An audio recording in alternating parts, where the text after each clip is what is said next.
Hey chess fans, this is a simplification puzzle with black to move, and we're going to try to visualize this all the way to the end. So we're going to move the pieces in our head and try to solve the puzzle that way. Now the first thing we want to notice about the position is with the material count, white is up +1. Okay, so and also white is threatening checkmate in 1. Moving this queen to this square would be checkmate because the rook covers this square, this escape square, and the rook also covers this escape square for the king, and the pawn covers it as well. So with white's next move, he can checkmate. So that means that black has to act fast. And what I mean by act fast is he's going to have to make moves that are check, because that would prevent white from delivering the checkmate with the queen down here. So, how many checks are there on the board? There's only 2. Queen takes pawn and queen takes rook. So, what do we think is going to be better? It's probably going to be the queen takes rook. So let's see what happens. We play queen takes rook, and then the rook is not there, and the king is forced to move over here. So picture that the king is now right here. And because the king had to move to take the queen, well, now it's our move again. It's black's move again.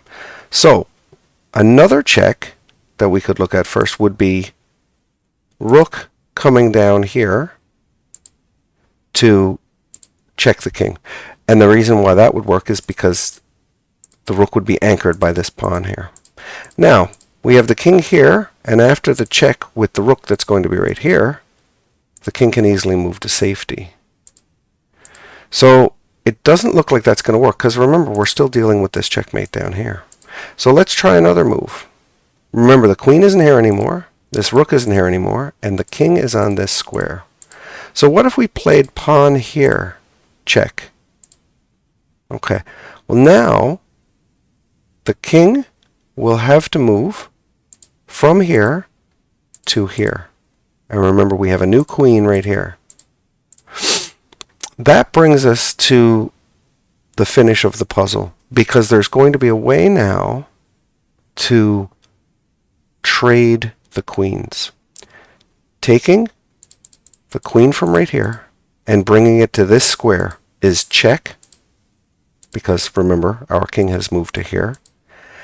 And the queen would be obligated to recapture. And then our queen would be gone, and our rook would recapture the queen. So let's play this through now and see what it would look like. Okay, so we've got first move, sacrificing the queen for the rook. Second move, check with the new queen. And remember, the only square that black can go to is here. Now, we were saying queen here is a check, and it really forces the trade of queens, because white's not just going to move the queen out of the way in this position.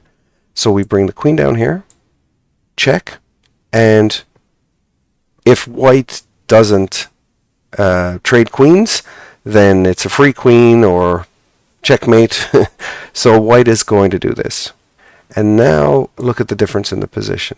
Black is up by a count of 3. There's 2 rooks against 1.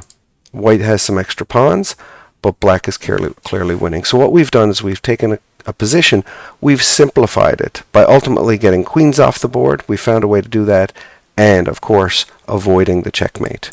So if you're playing in a 10-minute game and you have some time left on your clock in a position like this, it would be worth it to try to visualize and work out a few positions or a few moves into the position. All right, thanks very much for watching.